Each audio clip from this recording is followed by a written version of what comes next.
Hello, everybody. How are you doing? How are you doing? This is S. Anthony Thomas. It's the S. Anthony Thomas Show. And as promised, it's Thursday and it's just me and you. So let's just get to it. I don't have any superpowers. Well, I have some. We all have some.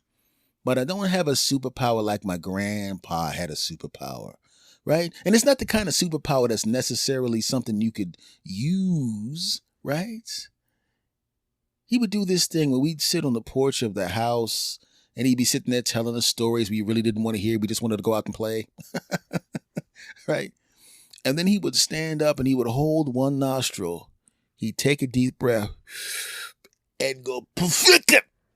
And a big long string of looginess would fly out of his nose and they would hit the bush. I don't know why he liked to hit that bush with the loogies, but he would loogie the crap out of that bush. Bow. And I saw one hit the bush and lean it. And it swung back, and the loogie in its glory swung around the leaf, and it actually wrapped around the leaf. Right? Now, as an adult, that's disgusting. When you're a child, you're like, that is cool. And you go over there when he leaves, you try to hawk a loogie, and the only thing that happens is your eyes hurt because you just flooded your sinuses with oxygen. You're sitting there with a headache and you're too embarrassed to tell why you both got headaches because you were both sitting there for a half an hour trying to bust loogies like grandpa. It was a superpower. And he was ambidextrous. Yes, I just made up a word because he could hit it from both nostrils. He did it with the one nostril. The left nostril came out the other day. And I think he knew we were admiring his loogie shot because we're looking at him like, here comes the loogie. And he'd look at us and he'd wink at us like, you're daggone right. You ever seen a basketball player or football player when they know they're better than the opposition and they kind of look at the crowd as if to say, watch what I do to this fool. And he was like, wow, bang, bust a loogie. And this time he had an audience and he had a captive audience. He was performing to the crowd. He actually tilted his head back, flipped his head forward, bow, bow, bust that loogie, and the plant went, welcome. And I'm telling you, man, as a comic book fan back then, he reminded me of Spider-Man because it looked like the kind of stuff that Spider-Man was shooting out of his wrist in one incarnation of Spider-Man or out of his web shooter in another one. But either way, it was a long, strong loogie that looked like a Spider-Man web. And you know how your childhood imagination gets going, right? And I remember looking at him and I'm thinking, man, that's better than what Spider-Man does. Man, my grandpa could be like Spider-Man. Man, my grandpa could be Lougieman. Yeah, Lougieman. He could solve crimes with the loogies. I imagine my grandfather walking into the bank as mild-mannered as Anthony's grandpa. And a guy comes busting in the back. Bow! I said everybody get on the floor, dag nabbit. I tie up the security guard, yeah. And everybody dump out your money on the floor, yeah. And open up that safe, Jack. Get it out of there. Open up those drawers. I look at these weapons. You don't want none of this. It'll make me have to shoot. If I don't get that, you better not hit that silent alarm. I'll get the blast. You better not. Okay, sir, we're just going to give you the money. Yeah, daggone right, you're going to give me the money. And then all of a sudden, my grandfather stands up and takes off his 1940s hat that he still wore in the 70s. Right? Loosen up his tie. And the guy would look at him like, oh, what are you doing, old man? You better get back on the floor. My grandfather, I imagine him smiling at the guy as if to say, you have no idea what you're about to deal with, punk. You don't know who you're messing with, Jack. You just don't get it. And I can imagine my grandfather go, look, I don't want to cause any problems. You need to leave these people alone. Maybe you should just put those guns back down and walk out the bank and leave these good people alone. You shut up, old man. You don't want none of this. Oh, I gave you a chance. And I imagine my grandfather putting his finger on his nose, closing up one nostril, and everybody looking at him like, He just threatened a bunch of guys with guns and now he's digging in his nose. Maybe we should just ignore him. He's just a crazy old man. I don't know what the hell's going on. One big loogie bounces and knocks the gun out of one guy's hand and slimes up the side of his coat. He loogies them all up. A couple of them are glued to the wall by a big, giant, gelatinous, juicy loogie. And the one guy standing there with a gun, shocked. And my grandfather grabs his nostril and goes, no, sir. No, get your hand off your nostril. I'll get my hand off my nostril when you put that gun down. You saw what I just did to your friends. This time, not only am I going to knock the gun out of your hand, I'm going to make sure some of this loogie, what? Gets in your mouth. Oh, God. Shoots the loogie and hits the guy, and a hand knocks him down, and some of the loogie, as threatened, goes right in his mouth. God, this is gross. The guy vomits himself until he's dehydrated. And while these fools, not knowing that my grandfather's Lougieman, he loogied him down, they call the police. The police come in and they go, wait a second. Another crime solved with a bunch of dudes with loogie juice on them glued to the floor. And as always, there's one guy who got a little loogie juice in his mouth and he's vomiting until he's dehydrated. This looks like the work of Lougieman. Lougieman. Lougieman. Yeah, that's right. But the thing about it is, you know what? You may think I'm kidding, but I'm telling you right now, I'm telling you my grandfather had to have been Lougieman. He caught us too many times. Back in the day when I was young, we weren't allowed to drink coffee, right? So what would we do? My grandfather would always put too much coffee in the coffee cup. He had this thing about not stirring it that much. There was always a big half-inch cake of coffee crap. You know, the instant coffee grounds at the bottom of the cup. He would just kind of stir the top and the top would be fine. He'd drink it, right? Ironically, he would every once in a while he'd give us a little sip of beer. Hey, get a teaspoon. Try this beer. What do you think of that? This is nasty, Grandpa. You're a man now. Shut up. Now go watch some cartoons, right? But coffee? Hell no. You wouldn't get no damn coffee. But we would take the glass, and he didn't want to go back to the kitchen to rinse out the glass. He didn't even want to stir the glass that he was drinking out of it. And of course, his two not helpful grandsons would sit there. Yeah, Grandpa, you keep watching your Westerns. We'll take the cup to the kitchen and we'll rinse it out. We definitely aren't going to sit back there while you're distracted and Grandma's over there knitting and not paying attention to us and you're over there watching your cowboy movies. We definitely aren't going to make coffee in the kitchen and sneak it upstairs and drink it. We're definitely not going to do that. We were pretty much that obvious, but Grandma was doing something. He's like, yeah, whatever. You didn't even see us. Yeah, put that in the kitchen, watching his stupid Westerns that he made us watch that I wound up actually liking. So me and my cousin, we go back to the kitchen. We rinse out the cup. We take a couple scoops of the coffee, right? We put it into our little punk-ass mugs.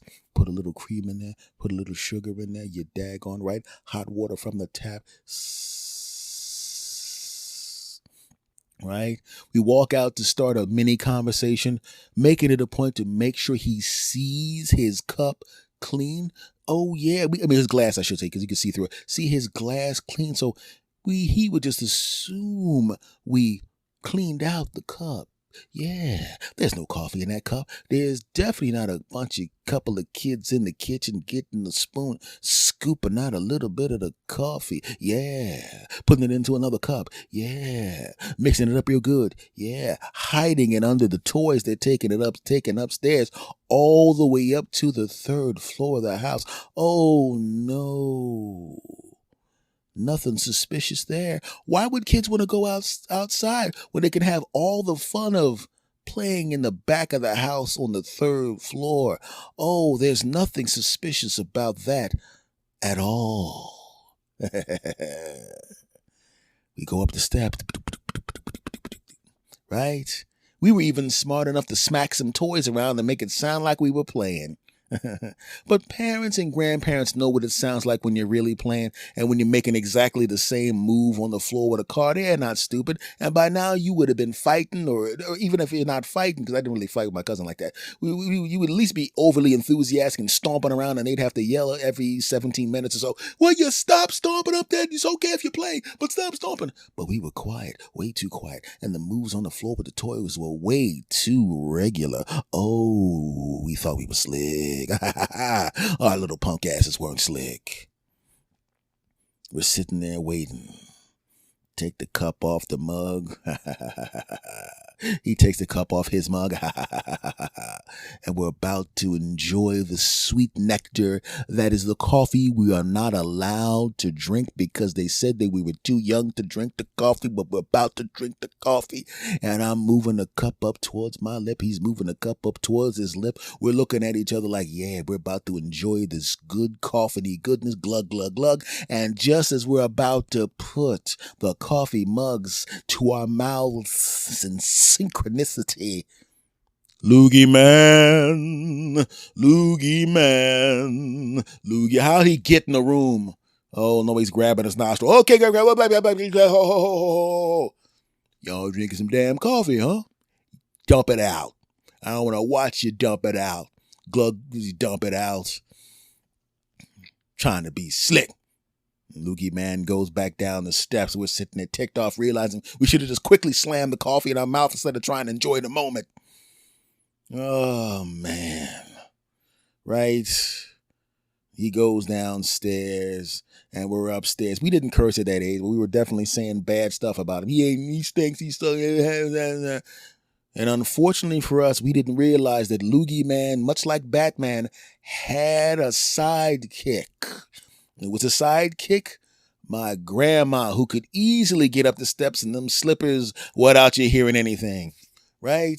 And we're sitting there, Grandpa, bad stuff. Yeah, well, I think bad stuff. Stuff we shouldn't be saying, stuff he wouldn't dare say if he was in the room, stuff he wouldn't say, stuff he shouldn't say. And the door bust open. Bow! She overheard us. And she made us come to her. Talking about your grandfather like that? You gonna open your mouth like that? I can't remember what she said because the fear of what's about to happen, what we know is about to happen is, you talk about your grandfather like that? I'm not gonna tell him what you say. I'm gonna handle this myself.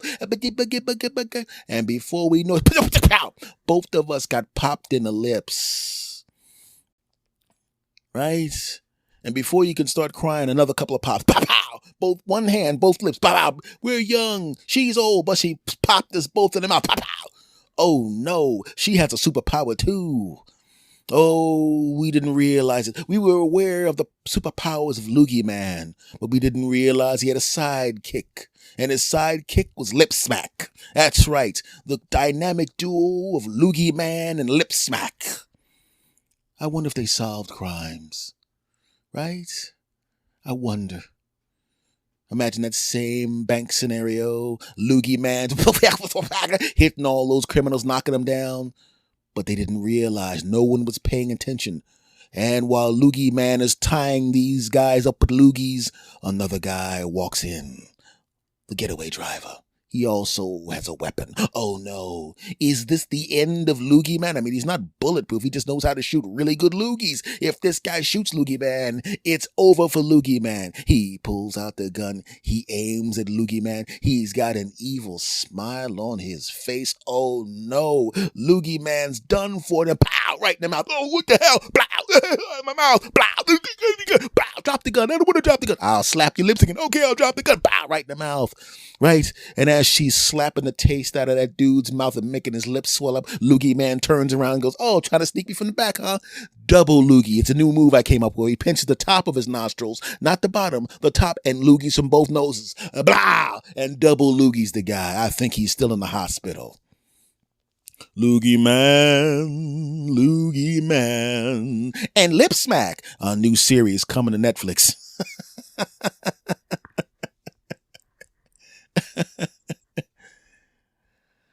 But that was just a weird thing to see that, man. Right? I mean, everybody has that, you know? I didn't realize he also had another superpower, right? He never really used it that much. He would actually go outside, and I thought he was smoking a cigarette, but I would always notice he'd have a look on his face. His face is kind of scrunched, but I realized he was kind of leaning to the side. And one time I opened the door because I just wanted to talk to Grandpa about something, and I realized there were noxious fumes on the porch, and the noxious fumes had emanated from my grandfather's buttocks. He had gone outside to release the noxious fumes because he loved his family and didn't want us all to die. Now, he's known for the loogies. But just like when you would play a video game back in the day, there was a video game when I was a kid where I forgot what the game was called, but it was one of those shooter games, like a spaceship. And you had two or three smart bombs you could use. And essentially, if you were, maybe I think it was asteroids. Don't hold me to that. But if you got into real trouble, you had 3 opportunities to press that button and that bomb would blow up everything except your spaceship. It was kind of like a Hail Mary type groove. And you only got 2 or 3 of those. If I don't remember. This is like the 80s and I was a little boy. But I'm starting to think that maybe Lougieman was holding that secret power out. I mean, he might not even have needed Lipsmack. He might have just gone, I know the guy's behind me with a gun. It's time to take this punk out. Wow! With the noxious fumes from his buttocks. And the guy passes out on the ground. But obviously he didn't do that because he wanted to make Lipsmack feel wanted. And Lipsmack is an important part of the team. And I think my mouth just stopped hurting yesterday, and I'm 53. She could smack them lips real good. But there came a point when I was a little bit older. And when you become older, you respect your elders to the point where even if they're annoying and you wish they'd shut the hell up, you would never tell them to shut the hell up. You just have a look on your face like you wish they'd shut the hell up. But you say, okay, Grandma. Okay, Grandpa.